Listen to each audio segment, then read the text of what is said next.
আজ বাড়ির সামনে থেকে নিয়ে নিয়েছি চিংড়ি মাছ। আর আমার তো পছন্দের মাছ, আর আমার মিনিরও কিন্তু খুব পছন্দের মাছ। মিনি হচ্ছে এই কাঁচা খোসা থেকে শুরু করে তারপরে যখন রান্না করে আর কি ভাত মেখে দিই, ও খুব ভালো কিন্তু খায়।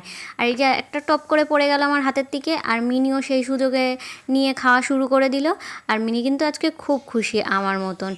তো এখানে হচ্ছে আমি মাছগুলো বাছবো এখন, আর এদিকে আমি এখন ভাতও বসিয়ে দিয়েছি। ভাতটা কিন্তু আমার হয়ে গেছে, আর এদিকে ভাত বসিয়েছিলাম, ভাতটা হয়ে গেছে, তাই ভাবলাম যে ভাতটায় ফ্যানটা ঝরিয়ে নিয়ে তারপরে হচ্ছে মাছগুলো নিশ্চিন্তে বসে আর কি বাছবো। আর এই চিংড়ি মাছ বাছতে তো এমনিতেই অনেকটা টাইম লাগে। তো হাই, আমি কাকুলি, আমি নিয়ে চলে এসেছি একটা নতুন ভিডিও। আর আজকে আমি শেয়ার করব তোমাদের সাথে চিংড়ি মাছ ভাপা। আর চিংড়ি মাছের যে মাথাগুলো আছে সেই মাথাগুলো আমি কিভাবে বাটি। তো এখন হচ্ছে আমি চিংড়ি মাছগুলো সব ছাড়িয়ে নিচ্ছি। আর অবশ্যই কিন্তু চিংড়ি মাছের যে এই যে কালো একটা গায়ে একটা শীট থাকে, সেটা কিন্তু অবশ্যই ফেলে নেবে। অবশ্যই তোমরা ফেলে নাও, আর যারা যারা জানো না অবশ্যই ফেলে নেবে। ওটা কিন্তু খেলে হচ্ছে পেটে ব্যথা করে। আর এদিকে দেখো আমার মিনি কেমন জ্বালাচ্ছে। আমি একটু একটু করে মাছ ছাড়াচ্ছি আর এরকম মিনিকে দিয়ে আসছি। ওর যদি খাওয়া হয়ে যায় আগে আগে, তাহলে এরকম এসে ওরকম আমাকে হচ্ছে ডাক দেয়, মানে ওকে দিতে হবে। আর আমি এরকম পাশে রেখে রেখে জমাচ্ছি আর একটু একটু করে ছাড়াচ্ছি আর ওকে দিতে যাচ্ছি। তো যাই হোক, এই দেখো আমার চিংড়ি মাছগুলো কিন্তু সব বাছা ধোয়া সব হয়ে গেছে। আর এখানে শুধু কিন্তু মাথাটা আছে, লেজা আর গায়ের যে খোসাটা সেটা কিন্তু আমি মিনিকে দিয়েছি।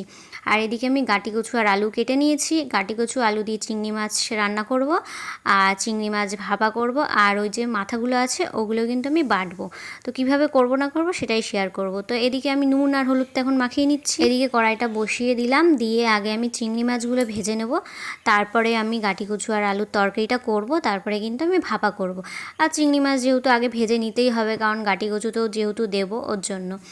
তো এই যে চিংড়ি মাছগুলো ভেজে নিচ্ছে। আর চিংড়ি মাছ ভাজতে গেলে না প্রচুর জল বেরিয়ে যায়, ওটাই আমার একটু বিরক্ত লাগে। তো যাই হোক, ভালো করে একটু লাল লাল করে চিংড়ি মাছগুলো ভেজে নেব। আর এদিকে গাটি কচু আলুর তরকারি তোমাদের সাথে আমি কিভাবে মানে রান্না করেছি না করি সম্পূর্ণটা শেয়ার করেছি। মানে ভিডিও আমি অন করতেই ভুলে গেছি, তাই তোমাদের সাথে সেভাবে শেয়ার করতে পারলাম না।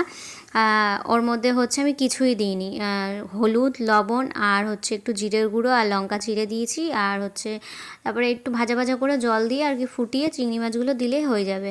তো খেতে কিন্তু খুব ভালো লাগে গাটি কচু আলুর তরকারি। আর ওদিকে গাটি কচু আলুর তরকারি হতে হতে এদিকে আমি মশলাটা করে নিলাম, যে ভাপাটা করব। ভাপাই কিছুই না, পোস্ত, সাদা সর্ষে আর কাঁচা লঙ্কা, আর আমার তো একটু টমেটো দিতেই হবে, তো আধখানা মতন টমেটো। আর এদিকে বাইরে ঝমঝমিয়ে বৃষ্টি নেমে গেছে, অনেক দিন পর বৃষ্টিটা হয়েছে, কিন্তু যে লেভেলের গরম পড়েছে, গরমটা কিন্তু এই বৃষ্টিটা কমেনি। কিন্তু বৃষ্টি কিন্তু ভীষণ বৃষ্টি হয়েছে, বেশ ভালোই লাগছিল।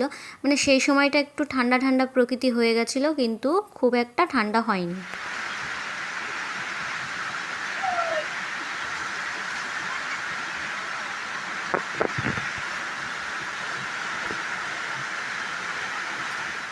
তো বৃষ্টি তো বেশিক্ষণ দেখলে আর হবে না, রান্নাবান্নাও তো কমপ্লিট করতে হবে। তো এদিকে আমি আবার রান্নাবান্নার দিকে চলে আসলাম তোমাদের সাথে একটু বৃষ্টিটা শেয়ার করে।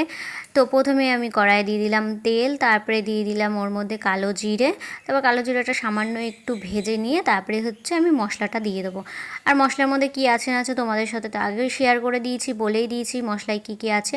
তো এর মধ্যে একটু নুন হলুদ দিয়ে দিলাম, আর একটু কালারের জন্য দিয়ে দিলাম কাশ্মীরি লাল যে লঙ্কার গুঁড়োটা আছে সেটা দিয়ে দিলাম, ব্যাস। এটা আবার ভালো করে মিশিয়ে একটুখানি ফুটতে দেবো, মানে তেল বেরানো পর্যন্ত আর কি অপেক্ষা করব। আমাদের বাড়ি চিংড়ি মাছ ছোটো আসুক বা বড় আসুক, আমি কিন্তু সব কিছু দিয়ে ভাপাই করি।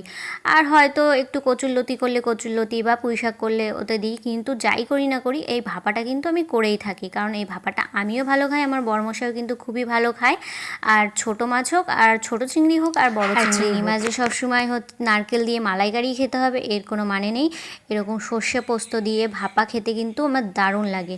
তো দেখতেই পেলে মশলাটা ভালো করে ভাজা ভাজা হয়ে গেল। ভাজা হওয়ার পরে আমি কিন্তু অল্প একটু চিনি দিয়ে দিলাম, অল্প একটু জল দিয়ে দিলাম। ওটা আবার একটুখানি জলটা যে টেনে আসবে তারপরে হচ্ছে নামিয়ে দেবো। আমি এদিকে হচ্ছে পেঁয়াজ কেটে নিচ্ছি একটা, আর কটা রসুন ছাড়িয়ে নিলাম, কারণ ওই যে মাথাটা রেখে দিয়েছি ওই মাথাটাই কিন্তু লাগবে, পেঁয়াজ আর রসুনগুলো লাগবে। ওই মাথাটা আর কি ভাজবো, ভেজে বাটবো, তার জন্য আমি এদিকে এটা হতে হতে কেটে নিলাম। তো এদিকে আমার ভাপাটা রান্না হোক, রান্না হতে হতে আমি কিন্তু তোমাদের সাথে একটা কথা শেয়ার করি, সেটা হচ্ছে আমি ঠিক করেছি আজকে থেকে আমি আমার যেদিন যেদিন আমি বড় ভিডিও শেয়ার করব, তো আমি প্রতিদিন তো বড় ভিডিও শেয়ার করতে পারি না, যেদিন যেদিন শেয়ার করব সেদিনই 2-3টে দিদির নাম হচ্ছে মেনশন করে দেবো, সেরকম আজকেও দিয়ে দিলাম।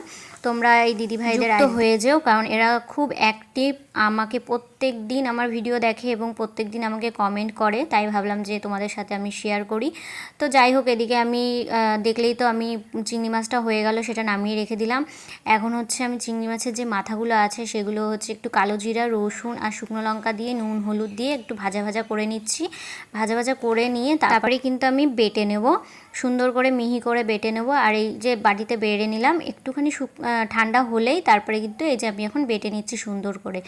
তো এই বাটাটা দিয়ে এক থালা কিন্তু ভাত খাওয়া হয়ে যায়। এই বাটাটা কিন্তু খেতে খুবই ভালো লাগে। কারা কারা এরকম চিংড়ি মাছের মাথা বাটা খেতে ভালোবাসো এবং খাও, সেটা আমাকে অবশ্যই কমেন্ট করে জানিও। আর অনেকে তো নাক সিটকাবে, বলবে যে চিংড়ি মাছের খোসাগুলোও ছাড়ো না, বাদ দাও না। তো আমি জানি এখনকার দিনে ম্যাক্সিমাম ঘরেই হচ্ছে এই চিংড়ি মাছের মাথাগুলো বাটা খায় আর কি। তো আমিও খাই, কিন্তু আমার বরমশাই কিন্তু খায় না। আমার বরমশাই হচ্ছে মন মর্জি, মাঝে মাঝে খায়, মাঝে মাঝে খায় না। তো দেখলেই আমি একটু পেঁয়াজ দিয়ে দিলাম, পেঁয়াজ দিয়ে এই যে একটু তেলের মধ্যে ভাজা ভাজা করলাম, ব্যাস হয়ে গেল। এটা কিন্তু দেখতেও যেমন সুন্দর লাগে, খেতেও কিন্তু দারুণ লাগে। যারা এখনও খাওনি অবশ্যই আমি বলবো একবার খেয়ে দেখো, তারপরে আর মানে কোনো নেগেটিভ কমেন্ট করবে না যে চিংড়ি মাছের মাথা খোসা এগুলোও বাদ দাও না, এগুলোও তোমরা খেয়ে নাও।